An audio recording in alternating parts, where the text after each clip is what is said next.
جو ہے عجیب الجھن ہو رہی ہے، لیکن اگر ہمارے گھر میں ایسا حال ہو تو میں اپنی بہو کے ساتھ، میں اپنی ماں کے ساتھ، میں اپنی بہن کے ساتھ روز تعلیم کرتا ہوں، اور کسی دن وہ قرآن کے حلقے میں نہ بیٹھے، مجھے معلوم ہو جائے گا کہ اس کا عذر ہے، کیا یہ حیادار یا ایمان والے کی یہ صفت ہو سکتی ہے؟ تو یہ بہت ساری باتیں، ایسی باریک باتیں ہیں جو ہمارے بڑوں نے ان کو سامنے رکھ کر کیا تھا، اور یہ ہیں کہ بغیر مشورے کے جو دل میں آیا اسے کہتے چلے گئے۔ پھر اختلاف ہوا، اس کے بعد بڑوں نے 1000 مرتبہ منتیں کی، سماجتیں کی کہ آپ جو ہے مشورہ کر لیں، آپ ہی فیصلہ کریں، لیکن ایک جماعت بنا لیں۔ کچھ بھی دین کا کام، تبلیغ کا کام نیا اگر کرنا ہے تو اس جماعت سے رائے مشورہ کر لیں۔ لیکن وہ رائے مشورے کے لیے منع کر دیا، کہ کہا کہ خدا کی قسم میں پوری دنیا کا امیر ہوں۔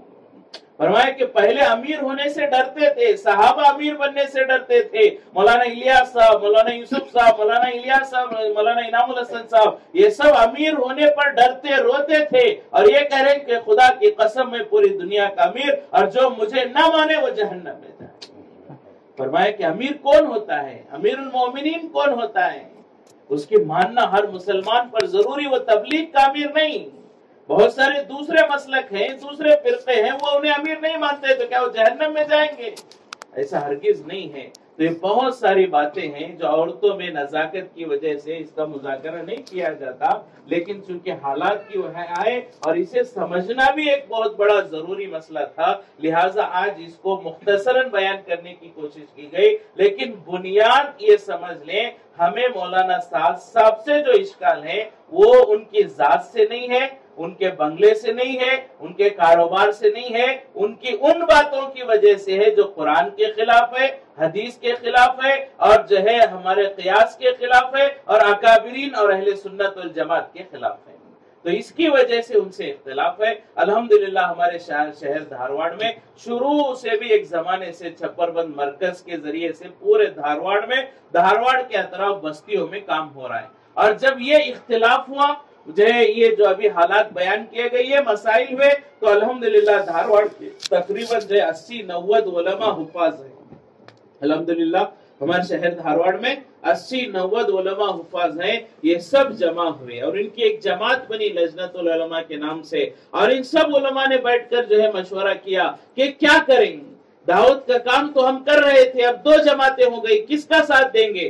تو پھر جو ہے پورے دونوں کے بارے میں مشورہ ہوا، سعد صاحب کی باتیں کیا ہے وہ بھی سنی گئیں، شورا والوں کی باتیں کیا ہے وہ بھی سنی گئیں، اور پورے ماشاءاللہ علماء اور حفاظ نے مل کر یہ طے کیا کہ یہ دونوں جماعتوں میں شورا کی جو جماعت ہے، شورا کے کام کی جو ترتیب ہے، الحمدللہ یہ قرآن و حدیث کے زیادہ قریب ہے، اس لیے ہم جو ہے علماء شورا کا ساتھ دیں گے، شورا کی تائید کریں گے۔ تو دھارواڑ میں علماء کا مشورہ ہوا، مرکز والوں کو اطلاع ملی، مرکز میں سمجھایا گیا، الحمدللہ مشورے سے پہلے سے ہی مرکز میں شورا کی ترتیب پر الحمدللہ کام ہو رہا تھا۔ پورے دھارواڑ میں ہمارے جتنے دعوت و تبلیغ کی مسجدیں ہیں اور مصلے ہیں اور بہت سارے مکانات جہاں پر جو ہے مسجد وار جماعت بیٹھتی ہے اور جہاں مستورات کے اجتماعات ہوتے ہیں، یہ سب ماشاءاللہ اس مشورے پر متفق ہو گئے، اور پورا کام مشورے سے کیا ہے چھپر بند کے تابع چلنے لگا۔ یہ بڑی ترتیب ہے۔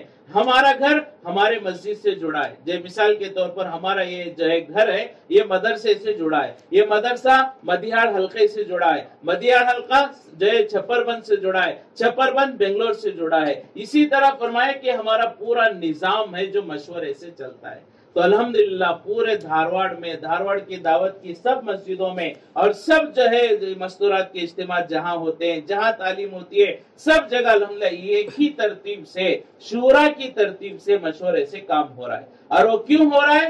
ہمیں دلی والوں سے نفرت نہیں ہے، شورا والوں سے محبت نہیں ہے۔ وہ کیوں ہو رہا ہے؟ کہ شورا کا کام شریعت کے قریب ہے، سنت کے قریب ہے، اس لیے کر رہے، اسی میں عافیت ہے۔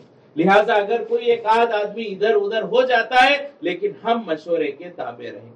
لہٰذا اگر ہم سے کوئی کہے کہ یہ بھی دین کا کام ہے، وہ بھی دین کا کام ہے، تو بہت سارے کہنے والے کہتے رہیں گے، لیکن ہم مشورے سے جڑ کر چلیں گے۔ بہت سارے بدعتی ہوتے ہیں، وہ بھی کہتے ہیں ہمارا کام دین کا کام ہے، بہت سارے دیگر لوگ کہتے ہیں وہ ہمارا کام دین کا کام ہے، یہاں تک کہ ہندو بھی کہتے ہیں ہم حق پر ہے۔ تو ہم ان کے ہندوؤں کی بات میں نہیں آ سکتے، دوسرے فرقوں کی بات میں نہیں آ سکتے، ہم تو وہی کریں گے جو قرآن و حدیث کے مطابق ہے۔ تو الحمدللہ جو ہے اکابر علماء، دارالعلوم دیوبند کے علماء اور پورے ہندوستان میں اکثر جو ہے علماء کی ایک بڑی تعداد ایسی ہے جو شورا کے کام کے بارے میں بے فکر ہے، مطمئن ہے، معتمد ہے کہ یہ کام قرآن و حدیث کے مطابق ہے۔ تو الحمدللہ اسی کے سلسلے سے یہ کام جو ہے ترتیب سے اسی انداز سے چل رہا ہے۔ لہٰذا اگر ہمارے اطراف میں بھی ایسی کوئی بات ہو، کوئی کسی اور انداز سے محنت کرنے کے لیے ہمیں دعوت دے تو ہم کہیں کہ دیکھو ہم مشورے سے چل رہے ہیں، اور جو بھی بات ہو اگر کوئی سمجھ میں نہیں اپنے گھر کے مردوں سے کہیں، وہ مرد حضرات آئیں گے، مشورے میں بات رکھیں گے، علماء سے پوچھیں گے کیا صحیح ہے کیا غلط ہے، معلوم کریں گے، اور اس کے مطابق انشاءاللہ آگے مشورے سے عمل کیا جائے گا۔ لیکن ہمارا ہر کام مشورے کے تابع ہو، اگر مشورے کے تابع نہ ہو گئے تو فرمایا شیطان ہم پر حملہ کر دے گا۔ آج ہماری یہی بات ہے کہ مشورے کی جماعت ہو، بڑوں کا جو اختلاف ہے وہ یہی اختلاف ہے، زمانہ قیامت کے قریب ہے، کسی ایک آدمی پر بھروسہ کرنا مناسب نہیں ہے، ایک جماعت ہونی چاہیے مشورے کی، تاکہ سب مل کر مشورہ کریں گے تو ضلالت اور گمراہی کی طرف جانے کا ڈر نہیں ہوگا۔ کسی ایک پر اگر بھروسہ کریں گے ہو سکتا ہے شیطان مجھے بہکا دے اور میں امیر بن گیا تو جو میں کہوں گا وہ فیصلے ہوتے چلے جائیں گے اور امت جو ہے تباہ و برباد ہو جائے گی۔ لاکھوں کروڑوں لوگوں کا جان لگ رہا ہے، مال لگ رہا ہے، وقت لگ رہا ہے، اس محنت پر اگر رخ جو ہے بگڑ گیا تو اللہ تک پہنچنے کے بجائے اللہ سے دور ہوتے چلے جائیں گے۔ تو اس کے لیے فرمایا کہ یہ قرآن و حدیث کے خلاف ہونے کی وجہ سے کچھ باتیں ان سے اعتراض اور اشکال کیا گیا ہے، اور الحمدللہ خاص طور سے ہمارے شہر دھارواڑ میں پوری ترتیب سے کام ہو رہا ہے اور مشورے سے کام ہو رہا ہے۔ لہٰذا ہمارے مدیحال حلقہ بھی الحمدللہ مشورے کے تابع ہے، یہاں کے سب مسجد اور جماعتیں مشورے سے جڑی ہوئی ہیں، تو یہاں پر بھی جو ہے الحمدللہ مشورے سے ہی کام ہوگا۔ اگر کوئی انفرادی کرنا چاہے ہم انہیں سمجھائیں گے، ہم انہیں بتلائیں گے، اگر اس کے باوجود وہ نہ مانے تو وہ جو ہے ہمارے ہاتھ میں صرف سمجھانا ہے، ہدایت دینا، صحیح اور غلط کی تمیز کرانا وہ اللہ کے ہاتھ میں ہے۔ ہم کسی کا دل پھیر نہیں سکتے، سمجھانا ہمارا کام ہے، اگر سمجھ جائیں تو بہت اچھی بات ہے، اور اگر سمجھ کر واپس آ جائیں ہم پہلے سے زیادہ ان سے محبت کریں گے، پہلے سے زیادہ ان سے عظمت کریں گے اور انہیں دین کے کاموں میں آگے بڑھائیں گے، ہمیں ان سے کوئی اعتراض نہیں ہے۔ اور اگر کوئی یہ کہے کہ مولانا سعد کی باتیں چاہے قرآن کے خلاف ہو، چاہے سنت کے خلاف ہو، چاہے اہل سنت والجماعت کے خلاف ہو، لیکن ہم انہی کو امیر مانیں گے، تو یہ تو وہی بات ہو گئی جو کفار و مشرکین کہا کرتے تھے۔ فرمائے کہ ہمیں بات سمجھ میں نہیں آ رہی لیکن ہم کفر کو نہیں چھوڑیں گے، ایسا نہیں ہے، یہ ضد نہیں ہے، یہ شریعت ہے، یہاں ہمارے جذبات نہیں چلتے، یہاں پر دین چلتا ہے، ہمیں جو صحیح لگے وہ صحیح نہیں ہے، جو اللہ اور اللہ کے رسول کو صحیح لگے وہ صحیح ہے۔ تو اس کی وجہ سے الحمدللہ پورے دھارواڑ میں مشورے سے کام ہو رہا ہے، اب تک یہاں بھی الحمدللہ مشورے سے کام ہو رہا ہے۔ اب الحمدللہ جو ہے ایک مسائل کچھ پیدا ہو گئے جس کی وجہ سے جو ہے یہاں پر مکان بدلنے کی فکر ہو رہی کہ اب تک جمعہ کے دن ہر جمعہ جو ایک جگہ پر مستورات کا اجتماع ہوتا تھا، اب وہاں کچھ مسائل کی وجہ سے ہم اس کا مذاکرہ بھی زیادہ نہ کریں گے۔ فرمایا جس بات کو ختم کرنا چاہتے ہیں اس کا مذاکرہ بھی ختم کر دیں گے، باہر کہیں تذکرہ نہ ہو کہ فلاں مشورے سے ہٹ گئے، فلاں ضد کر لیا اور فلاں نے وہ کیا اس وجہ سے وہاں سے اجتماع ہٹ گئے۔ ہم کوئی تذکرہ جو ہے ان کی برائی کا نہ کریں، ہم اللہ سے دعا کریں کہ اللہ ان کو صحیح سمجھ نصیب فرمائے، اللہ ہمیں بھی موت تک صحیح سمجھ نصیب فرمائے، دعا کرنا ہے بس۔ اور مشورے سے اب جو گھر بدل رہا ہے تو جہاں جو مکان طے ہوگا، کئی ساتھیوں نے اپنے مکان کے بارے میں رائے ظاہر کی ہے کہ ہمارے مکان میں اجتماع ہو، اب مشورہ ہوگا، مشورے کے بعد ابھی فوراً انشاءاللہ آپ کو اطلاع کی جائے گی، اعلان کیا جائے گا، تو جو مکان طے ہوگا پہلے کی طرح پابندی سے انشاءاللہ آئندہ بھی اس بات کی فکر کریں کہ ہر جمعہ وہاں پہنچے اور ہفتہ بھر روزانہ اپنے گھر میں تعلیم کرتے رہیں اور ہر جمعہ وہاں آ کر تعلیم کی کارگزاری بھی سناتے رہیں۔ یہ اس محلے کا ہے. باقی جو بھی ہمارے شہر کے یا حلقے کے دوسرے مستورات آئے ہیں یہ بھی اپنے اپنے مشورے سے جڑ کر اس میں زیادہ گہرائی میں جانے کی ضرورت نہیں ہے. بنیاد اتنا ہے کہ ہمیں اللہ کو جواب دینا ہے, ہمیں کسی اور کو جواب نہیں دینا ہے, اور ہماری قبر میں کوئی نہیں آئیں گے, ہماری قبر میں ہمیں خود اللہ کو جواب دینا ہے. لہذا جو سنت اور شریعت کے مطابق ہے وہ کریں گے تو اللہ کے سامنے آسانی کے ساتھ کھڑے ہو سکتے, اور جو محنتیں کی ہیں اس کا جو ہے کچھ بدلہ اللہ اگر ہم قبول کر لے, بدلہ دے دے تو ہماری نجات کے لیے کافی ہو سکتا ہے. تو اس کے لیے آج کی مجلس ہے, اور یہاں پر جو مذاکرے ہوئے ہیں یہ ہمارے سمجھنے کے لیے ہیں, یہ بیان کرنے کے لیے نہیں ہے. یہ باہر بیان کرنا, لوگوں کو یہ باتیں بتانا اس لیے نہیں ہے. یہ باتیں یہ ہے اس لیے بیان کی ہم جو کام کر رہے ہیں ہمیں یقین ہو کہ صحیح کر رہے ہیں. کل کو کوئی آ کر بولے ہمیں شک ہو جائے, ایسا نہیں ہونا چاہیے. ہمیں بصیرت ہو, ہمیں شرع صدر ہو, ہمیں یقین ہو کہ جو ہم کر رہے ہیں وہ حق ہے. اس کے لیے یہ مختصر مذاکرے کیے گئے, ورنہ دوسروں کو سمجھانے کے لیے, دوسروں سے بحث کرنے کے لیے یہ نہیں بیان کیا گیا. بڑوں نے تو مستورات کا کام اتنا سادہ بیان کیا ہے. بڑے فرماتے کہ عورتوں میں مذاکرہ کرنے والی بہن کرسی یا ٹیبل پر بھی بیٹھ کر مذاکرہ نہیں کرے, وہ نیچے بیٹھ کر بیان کرے, مذاکرہ کرے. جس کا مذاکرہ ہوتا ہے وہ اچھے بہت زیور پہن کر بھی مذاکرہ نہ کرے, بہت میلے کچیلے کپڑے پہن کر بھی مذاکرہ نہ کرے, اس لیے کہ زیورات پہن کر کرے گی تو غریب بہنیں سمجھیں گی یہ مالداروں کا کام ہے. میلے کچیلے کپڑے پہن کر کرے گی, مالدار بہن سمجھے گی, پڑھی لکھی سمجھے گی یہ تو غریبوں کا کام ہے. ایک دم فصیح اردو نہ بیان کرے, اس لیے کہ بہت ساری بے پڑھی بہنیں رہتی ہے, وہ یہ سوچے کہ یہ پڑھے لکھوں کا کام ہے, اور ایسی سادہ زبان میں بات نہ کرے کہ پڑھے لکھے عورتیں سوچے یہ تو جاہلوں کا کام ہے.